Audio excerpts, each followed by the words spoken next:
Olá pessoal, nós estamos de volta aqui com o segundo Papo Ambiental, direto da Universidade Federal da Paraíba, aqui no Centro de Educação. A nossa convidada de hoje é Raquel Pereira de Lima, advogada, e que vai bater um papo com a gente sobre direito ambiental, questões climáticas. Tudo bem, Raquel? Obrigado por você estar aqui com a gente, é muito bom tê-la conosco. E no nosso programa a gente sempre começa perguntando, né, quem é Raquel Pereira de Lima? Olá, pessoal. Bom dia a todos. Meu nome é Raquel Pereira de Lima, sou advogada, servidora pública aqui da Universidade Federal da Paraíba, mestre em Políticas Públicas, Gestão e Avaliação da Educação Superior e especialista em Direito Constitucional. Muito bem, né? Nós estamos aqui diante de uma pessoa com uma formação extraordinária. Mais uma vez eu quero agradecer a tua presença, né? E é importante que a gente esteja aqui discutindo algumas questões. O momento demanda, né? Estamos vivendo uma tragédia, infelizmente, no Rio Grande do Sul, aqui no Brasil, e esse momento demanda de nós um debate, uma conversa sobre algumas questões relacionadas ao direito ambiental e as questões climáticas. Raquel, para você, né? Qual é a contribuição do direito ambiental e do direito para a regulamentação das questões ambientais e o combate à crise climática? Olha, podemos dizer que a maior contribuição do direito para a regulamentação das questões ambientais é impor um limite, né? Impor um limite às ambições humanas que querem o tempo todo superexplorar, né, os recursos naturais, sem pensar no amanhã, nas futuras gerações, e isso tem um impacto profundo, né, nessas questões climáticas que todos nós vemos sentindo cotidianamente. Sabemos que não é de hoje que a crise climática, né, é um problema que afeta a todos nós. E quando se fala também em regulamentar, eu lembro muito das lições de Thomas Hobbes, quando ele fala que seria muito difícil para nós, seres humanos, enquanto sociedade, vivermos num ambiente, no estado de natureza. Então, você consegue imaginar vivermos numa sociedade onde não há regras? Não, não consigo. Eu também não. Não consigo. Por mais que eu tente exercitar, e até acho que a gente poderia ter uma outra forma de regulamentar, mas eu não consigo, não concebo uma sociedade sem regras. Então, né, o direito ambiental, ele visa justamente a tutelar, garantir que possamos usufruir de um meio ambiente ecologicamente equilibrado. Porque hoje, viver num ambiente, né, sadio é um direito constitucional, né, fundamental. Perfeito. Então, a gente tem que ter em mente, né, essa necessidade de manter esse equilíbrio, atender às nossas necessidades, mas sem uma superexploração. Perfeito. E é importante, né, doutora Raquel, conceber essa lógica de que no Brasil a questão ambiental é um direito, né? Eu acho que a senhora traz uma coisa muito importante, um direito constitucional. Preservar o meio ambiente, garantir a sustentabilidade, garantir que gerações futuras tenham acesso ao que nós temos hoje, porque, enfim, também muita coisa já se perdeu nessa trajetória nossa aqui no planeta. No caso do nosso país, é um direito constitucional e, consequentemente, pode ser colocado, e aí vou encaminhar para a segunda questão, né, para o rol daqueles direitos fundamentais e dos direitos humanos, né? Então, veja, Comparato, né, importante Comparato, diz que hoje nós deveríamos ter uma consciência ética universal e que, por conta disso, todos os crimes ambientais que promovem a degradação do meio ambiente, da natureza, né, de forma como nós estamos vendo, deveria ser colocado dentro do rol de crimes contra a humanidade. De crimes contra a humanidade. E a minha pergunta, ela é relativamente simples, a segunda parte é que é um pouco mais complexa. Se a senhora concorda com isso, e se concorda, por quê? Se não concorda, por quê? Sim, sim, eu concordo com o Comparato, e ele é muito preciso quando ele fala, né, dessa questão ética, de incluir esses atos de degradação como um crime, né, na lista de crimes contra a humanidade. Porque, vejamos, sabemos que esses processos, né, a natureza é movimento, então esses processos que ocorrem naturalmente, né, nós não temos como intervir, mas a ação do homem, ela tem provocado, acelerado todo esse processo e vem causando desequilíbrio, degradação, alterando o ciclo natural da natureza, o que vem nos afetando, porque com essa alteração, né, esse aceleramento, o resultado, né, as consequências são crises climáticas. E, por sinal, doutora Raquel, que altera a própria condição de vida das comunidades. Né? Vamos pegar como exemplo o problema de Brumadinho, né? Que contaminou a quebra daquela barragem, o Rio Doce. Milhares de pessoas ao longo do rio perderam acesso a suas casas, perderam acesso à água doce potável, perderam acesso a condições de subsistência da pesca, do plantio, né? Sim. E isso é um impacto sobre as condições de existência da humanidade, né? Então concordo com a senhora que essa interferência demasiadamente exagerada dos seres humanos na natureza, muito em decorrência da ambição do próprio modelo de sociabilidade que a gente tem, que é o capitalismo, tem produzido um impacto na garantia da existência de muitas pessoas, Sim. de muitos grupos sociais. Veja também a questão do marco temporal, como está se tentando articular do ponto de vista legal a mudança na condição de vida dos povos originários, no caso dos indígenas, que já sofreram grandes mudanças e ainda querem mais limitar a existência. Então, de fato, me parece que esses crimes não podem ser colocados apenas como crimes ambientais por ser um ataque ao meio ambiente natural. Mas me parece, a senhora me corrija se eu estiver equivocado, que se constitui também um crime contra a humanidade, sim. Ou em crimes contra a humanidade, porque você inviabiliza a existência de determinados grupos sociais. Porque, no geral, são as massas, né? Sim. O efeito climático não afeta a mim, a senhora e os povos originários, afeta todos. A todos. Né? O que estamos vendo no Rio Grande do Sul, e eu concordo com os especialistas, não é uma catástrofe natural, pura e simplesmente. Sim, há um fenômeno que é da natureza, mas ali tem uma catástrofe social, né? A forma de ocupação do solo, a forma de degradação dos rios, a ocupação em espaços que não deveriam ser ocupados, falta de políticas de manutenção, né? E no final das contas, quem será responsabilizado por isso?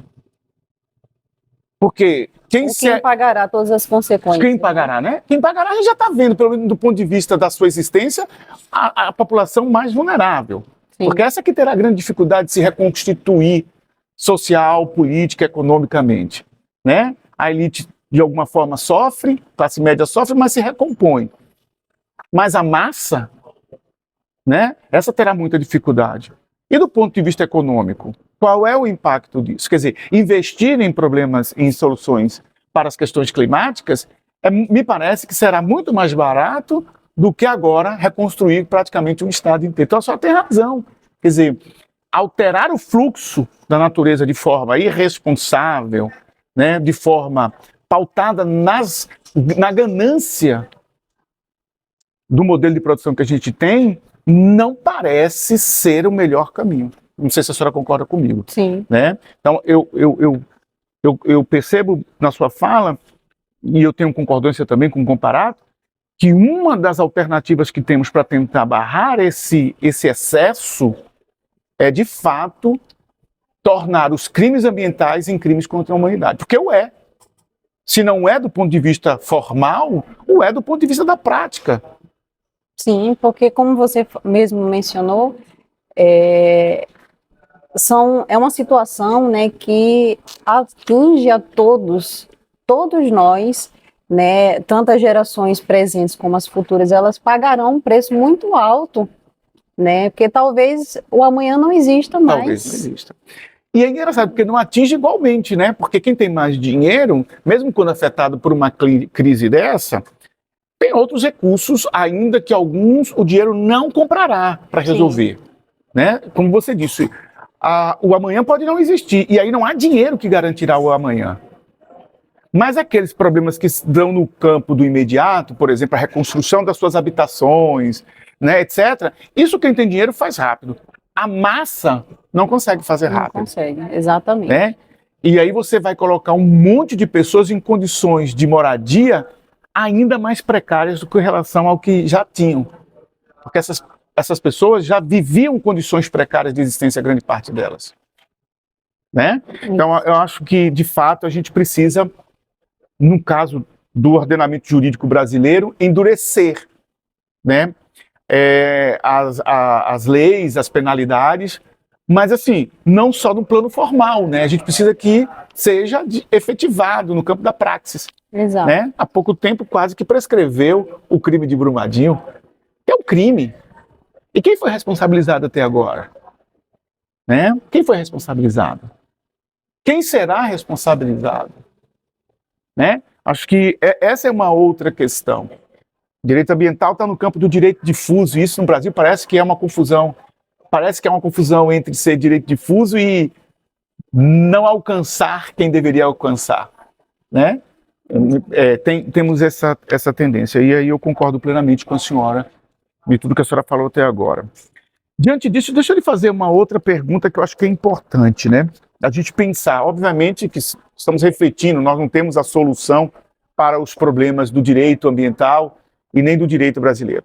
Mas, na sua concepção, quais são os limites e as responsabilidades no direito brasileiro, em particular no direito ambiental, ou melhor, do direito brasileiro, em particular do direito ambiental, frente à crise climática, né? Quais são os nossos limites e quais são as nossas responsabilidades? Eu estou falando do direito, e em particular do direito ambiental.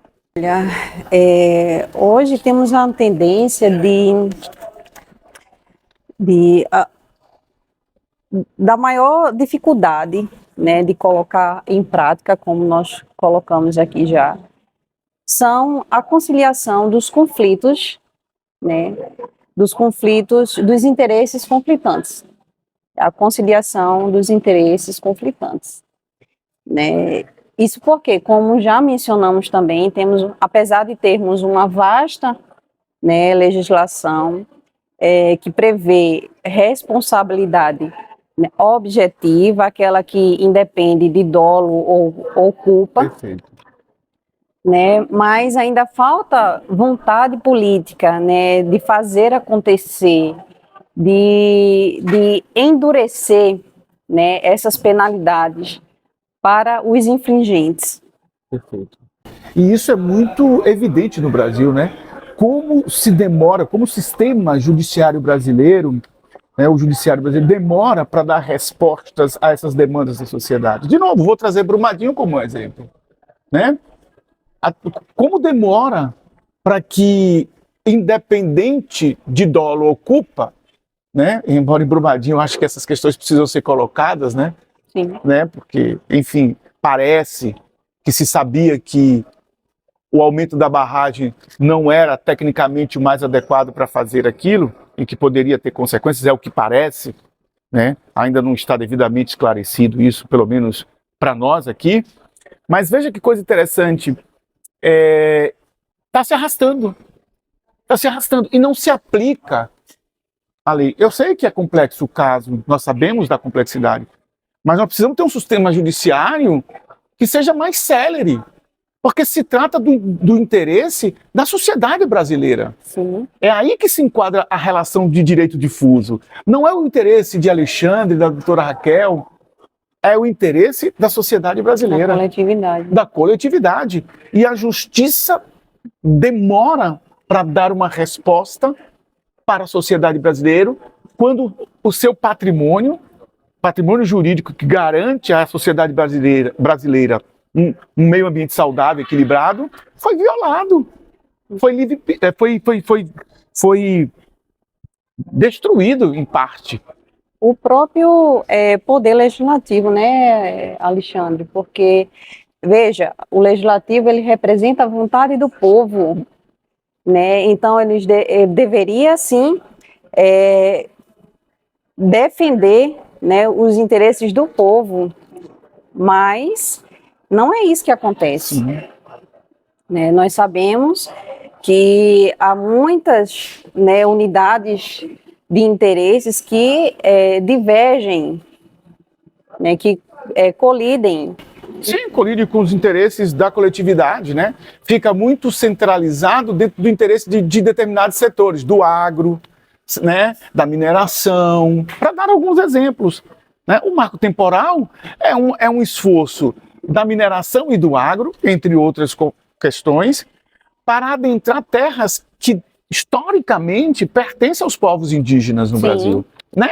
Então, de fato, e aí, dentro dessa lógica, né, com o lobby e o poderio econômico desses segmentos, no Congresso essas bancadas conseguem aprovar essas leis que atacam o direito coletivo.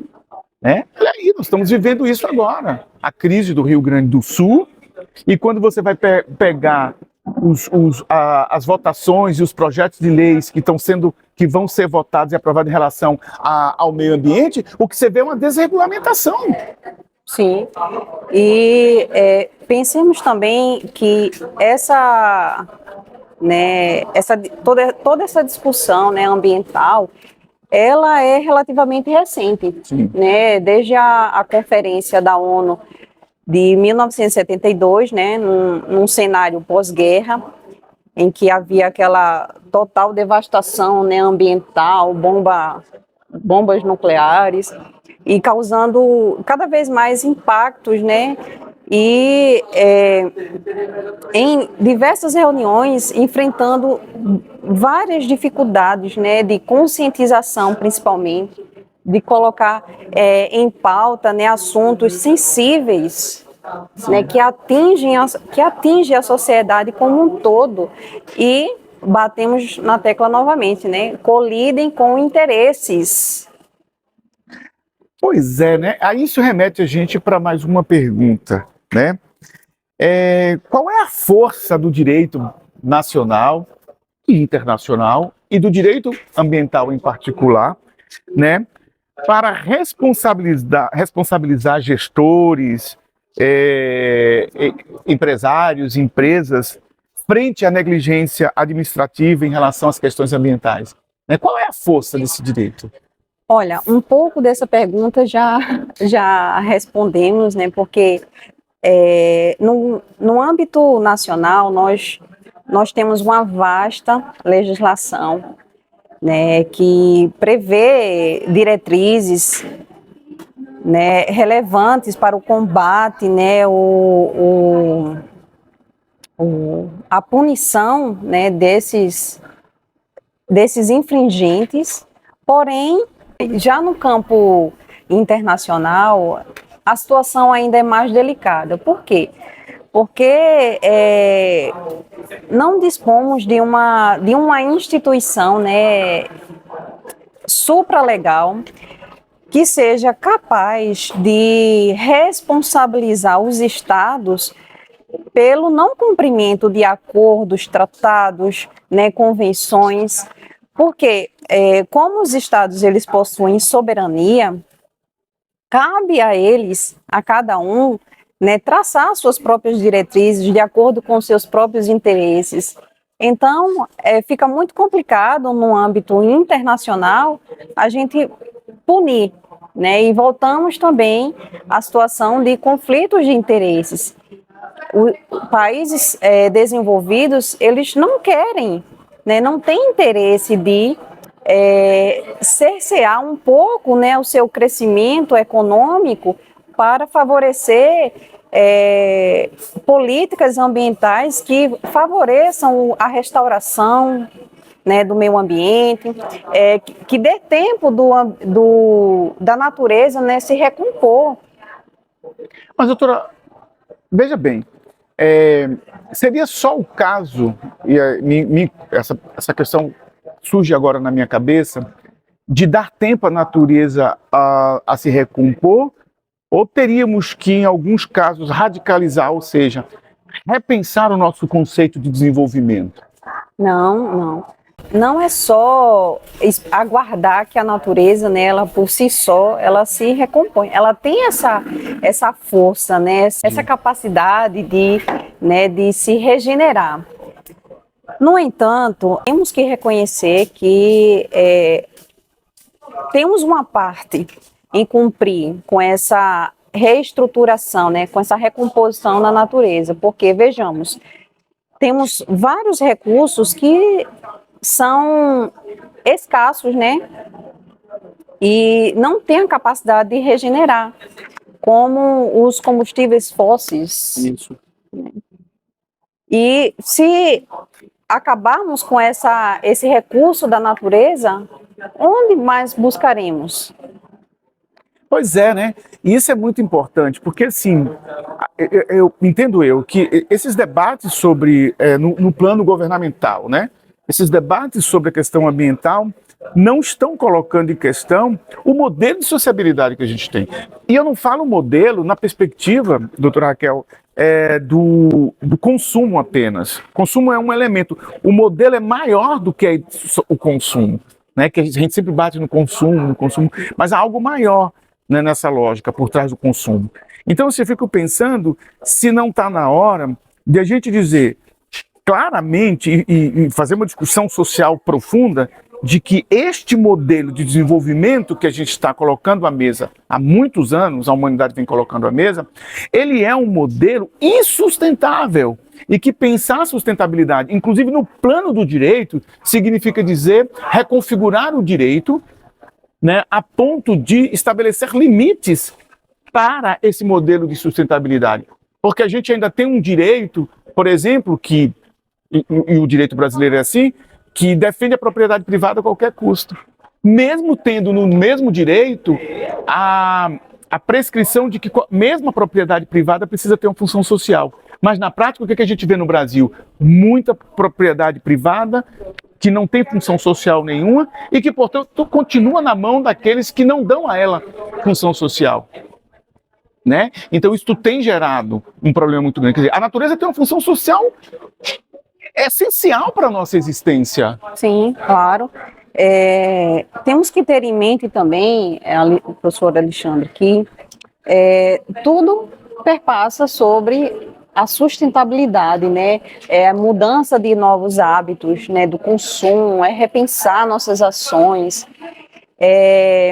erradicar a pobreza, né? E veja, o princípio fundamental que vai lastrear toda essas ações será o princípio da solidariedade, para que possamos atender às nossas necessidades, refletir o que de fato é necessário, né, para não causar essa superexploração, né, da natureza. Pensar sim num consumo sustentável das gerações presentes para que possamos viver num meio ambiente equilibrado, né, para que existam de fato as futuras gerações. Exato. A garantia da existência da humanidade passa por essa reconfiguração da forma de conceber o mundo a partir de agora, porque para trás a gente já não tem mais muito o que fazer. Não tem mais, né? Não temos como barrar, né, toda essa crise climática que estamos presenciando, né, no Rio Grande do Sul, aqui no Brasil, né, em outros estados. Não temos mais como frear, mas temos como repensar nossos hábitos, né, nosso consumo, para que possamos danificar, né, degradar menos o ambiente que vivemos. Pois é isso, gente. Nós estamos aqui, né, hoje com a doutora Raquel, que nos dá a alegria de poder bater esse papo tão importante. Queremos, em nome da equipe, né, agradecer a senhora por disponibilizar o seu tempo para refletir um assunto complexo como esse, né? O canal Papo Ambiental fica muito feliz com a sua presença e nós esperamos em breve, né, ter outros encontros para outras conversas e poder dessa forma promover um debate, né? Que a ideia do canal é esse, é ser um espaço que possibilite que o debate se expanda, se aprimore, né? A partir do que a gente vai discutindo aqui.